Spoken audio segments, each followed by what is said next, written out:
Okay, we're in the workshop. We've got this 2016 Zoe.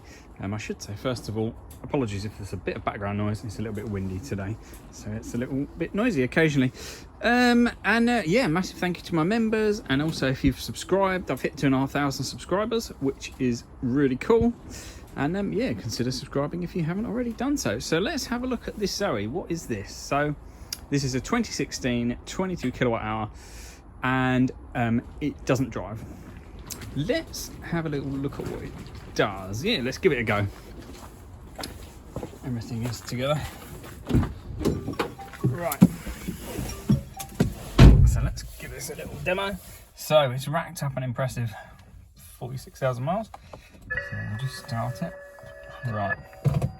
Put it into drive. So the high voltage system is all active. The car starts. No issue there. But as soon as we actually put our foot down, there we go. So we can't move the car. It is a non-drive. Oh, it's dropped out already. If you try and turn it on again, it's not happy. Let's put it back in park.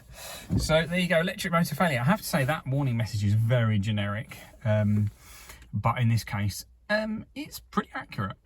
So let's go and talk about what's actually wrong with this car and what the options are, and what Renault would do and what that would cost. Yeah, right. So I've done some tests on this car. So there's a cover panel on one side, and you can get in there, and that's the connection between the control box. So on this car, there's a control box that goes over and down the side. We can kind of see, put the torch on. Ooh, there we go. So we can see the top of this box there, and it runs down there, and then the motor is there. So a little tricky to see, but so there's a control box across the top and down the side, and then there's a motor there, and then reduction gear on the side there. So there's a cover panel at the bottom on that side where the motor connects to the control box, and it connects basically into the motor controller.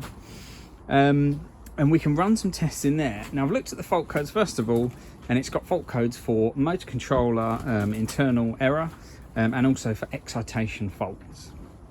So a Zoe motor doesn't have any magnets. It's got a wound rotor and a wound stator, okay? So coils on the bit that rotates in the middle and coils around the outside, okay? The power to drive the motor goes into the coils around the outside. So it's got 3 sets of coils around the outside, but it's got to do what it calls excite the motor. It's basically got to put a fixed amount of current through the rotor in the middle to turn it into a magnet, okay? So that then it can push it round, bit of wind, it can push it round by putting power into the outside by effectively magnetising the outside as it wants, which forces the inside to turn. All good. So this car's got a fault with that excitation.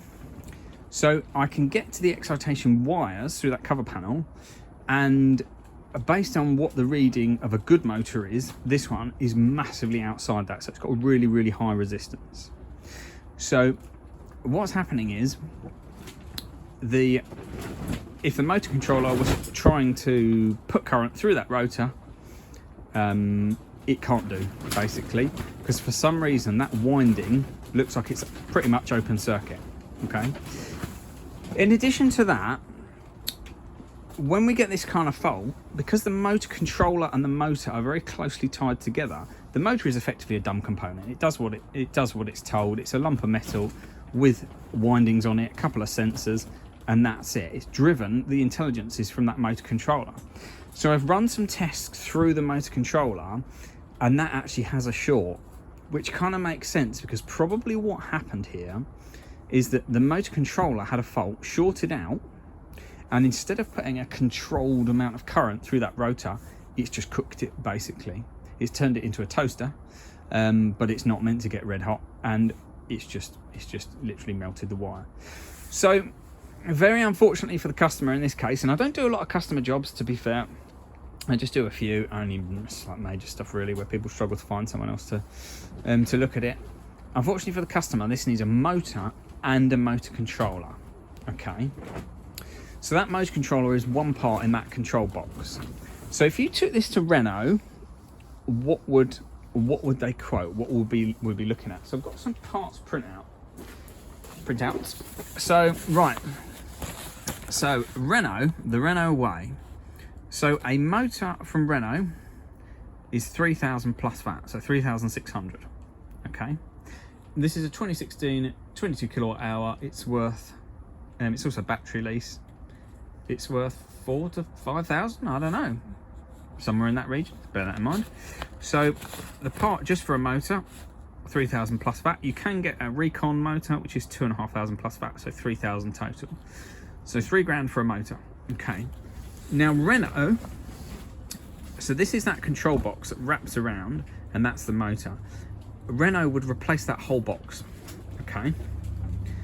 They don't open it up and move parts from the inside. And the list price of that part is 5,326 plus VAT. Okay. So total nearly 6,400 for that one part. Okay. So I mean, effectively, Renault would basically replace, because under the bonnet on this, sort of as we said, you've got the control box, you've got the motor and the reduction gear. You've got to take all that out. You have to take all this whole front end off to get that lot out. It's quite a long job, as we'll discuss in a minute. So Renault would change that box and the motor, and all that pretty much would go back in terms of the motor stack is the reduction gear on the side, and then a wiring loom around the outside, AC, pump, sort of ancillaries. They'd basically replace the whole stack under the bonnet. That's what Renault would do. And I've seen a few quotes. I've seen a quote that Renault gave someone for replacing a motor, and it came to about £6,500. So I can guesstimate what Renault's labour would be, which would be about £3,000. So even if we went with a second-hand motor at Renault, with that control box that Renault call the PEC, although when you look up the part, it doesn't call it the PEC. Anyway, so Renault would quote somewhere in the region of £12,500 to fix this. Okay, that's just insane. We can't do that. The customer will never go ahead with that. And it's ridiculous. It's not done that many miles. I think it's a bit of an issue with these early ones. 2015, 16 seem to suffer this kind of motor controller issue. And if I was going to do it this way, I would still need, yes, it's about 15 hours fitting. So to get the whole lot of that motor stack out is about 4 hours. So you get to the point where you've got this front end off, wheels off, drive shafts off, all that kind of stuff, all that charge port and headlights and everything off, and you've got that motor stack sat there on the floor. That's your 4 hours. Then you've got to dismantle it, change whatever parts you're going to change, which is going to take you another couple of hours, and you've got to put it all back in again. You've then got to program it, because these are coded parts, and do all your coolant and gas and all that kind of stuff. So roughly about 15 hours. Okay, so that's completely insane. So what else can we do? So we definitely need a motor. There's nothing we can do about that, but we can get a second-hand low mileage motor.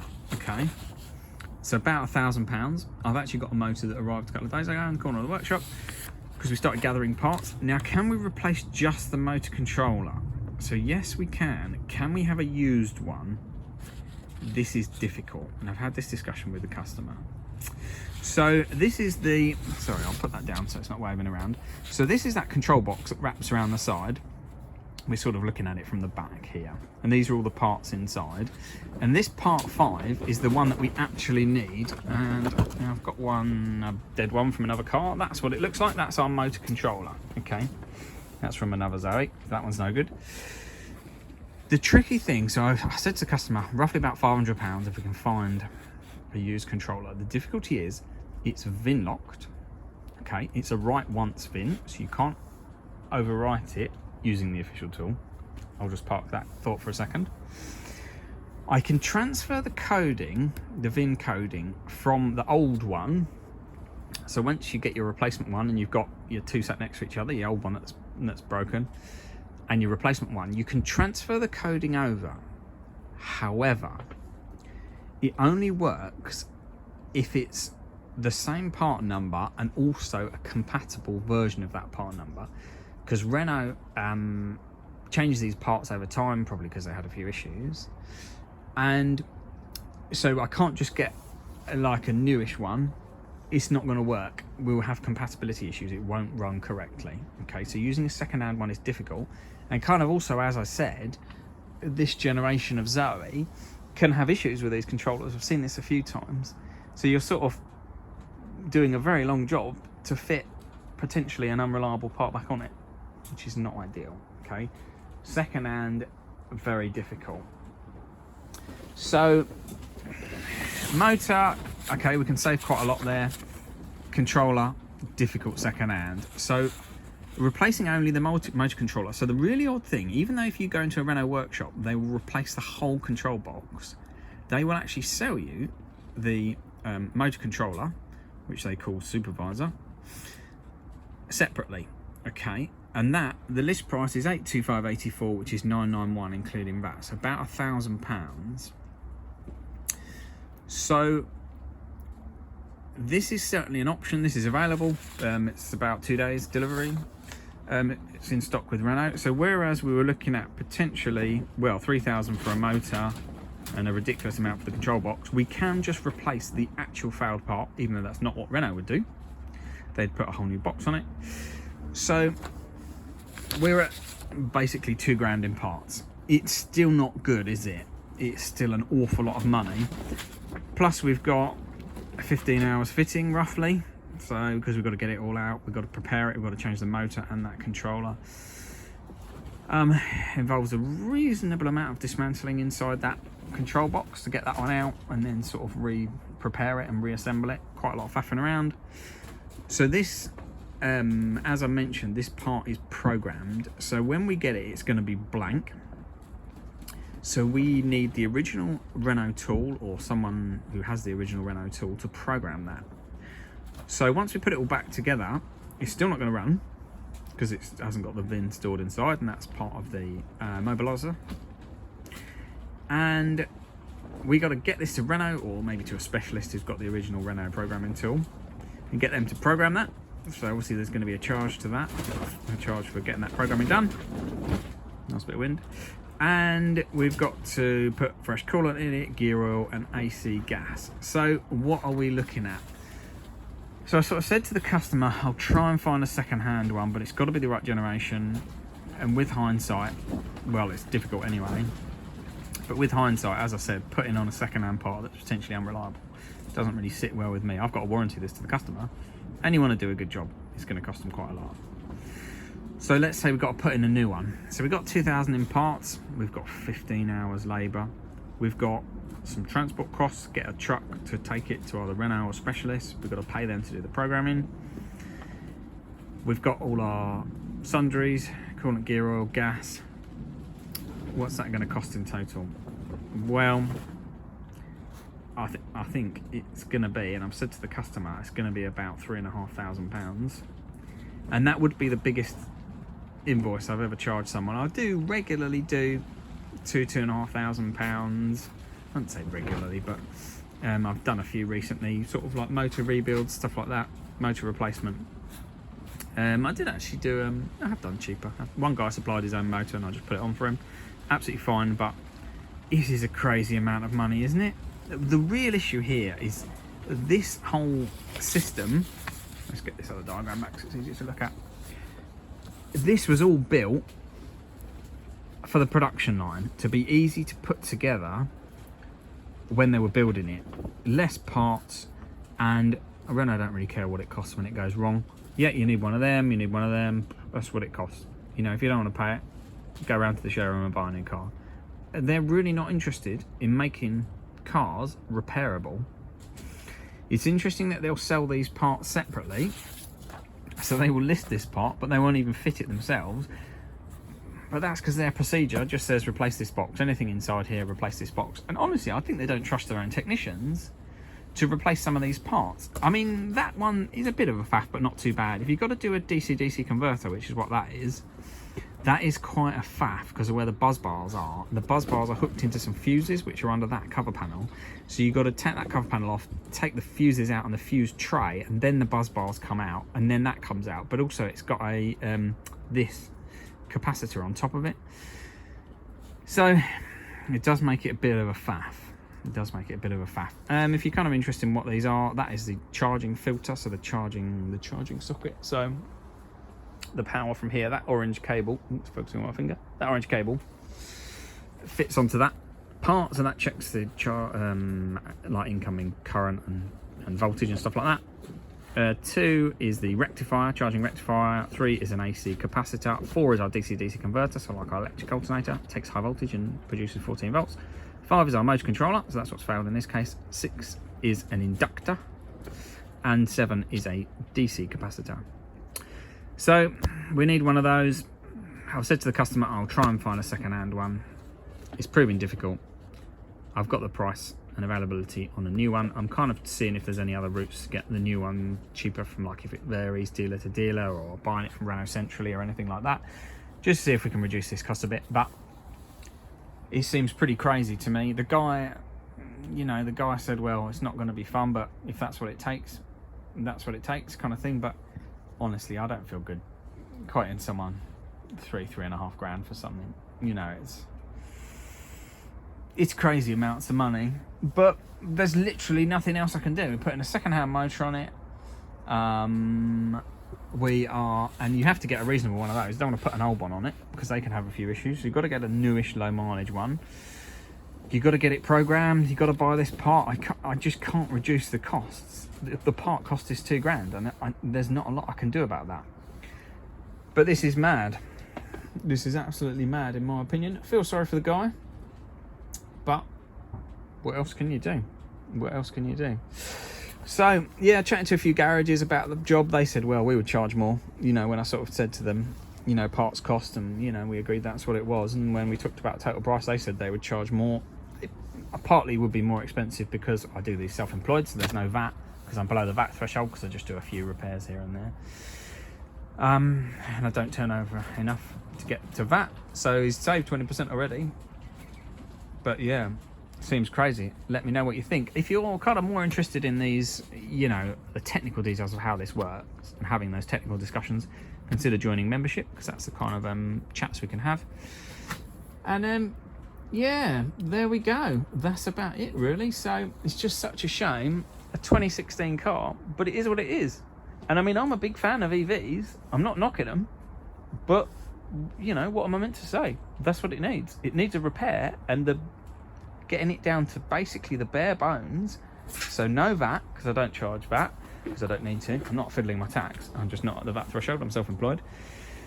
Even the bare parts cost and the labour is just, it's just a massive job. The reason that labour is so high, so you've got to take this whole front end off, strip it down, obviously headlight off, arch liners, wheels, drive shafts, and you take off the 12-volt battery. This is the cooling fan for the motor, so all that comes off, and you're left, and the subframe comes off, and you're left just with the motor stack sitting there, so the motor, that control box, and the reduction gear. And you get the engine crane and you lift it out. It doesn't drop out the bottom. If you're just doing a motor, some people can take that out from underneath, but that's not the Renault procedure. And anyway, in this case, we've got to get this box out. And the reason we can't do this from it being in the car, if we look in here, there's a cover panel there, and we've got to get in there, and that is basically right up against the subframe there. So there's not a lot we can do. Pause for wind. Oh, yeah, that one. See, that cover panel is right up against the subframe, and that's just the way it's packaged. It's not built for ease of repair. The annoying thing is that when the Zoe first came out, it had a Continental drivetrain. So Renault basically bought in a drivetrain from Continental. And what that had, instead of this single control box, it had one like junction box on the top, which is kind of the onboard charger as well. Oh, which actually, that's one of those. And then underneath it had a smaller version of that, and then underneath it had the motor. And on that version, you can unbolt this box and lift it out the top. And I've done a repair on one of these recently, to the last video I think. And yeah, literally that just lifts out the top, and underneath is the controller, and that lifts out as well. So that's the Continental design, but then Renault took it in-house and came up with this wonderful design where you have to take the entire front end off. So yeah, I did the repair on one of these for a customer recently, and yeah, it takes about an hour to get that out and then loosely refit it and test it. A couple of hours in total. It's not 15 hours, you know. And even if this was just a motor or just the motor controller, the labour would still be the same. It's an absolute killer. Unfortunately, I think Renault have continued with this model of drivetrain, which is really annoying. But yeah, it's really not built for ease of repair at all. Small jobs turn into, yeah, what should be small jobs turn into major jobs. So hopefully that's interesting. Any questions, drop them in the comments. Yeah, the customer seems keen to go ahead, even though it's going to be expensive. But what else do you do? What else do you do? It's not done that many miles. And we'll get it back on the road. All right, I hope that's interesting. And I'll catch you later. Cheers.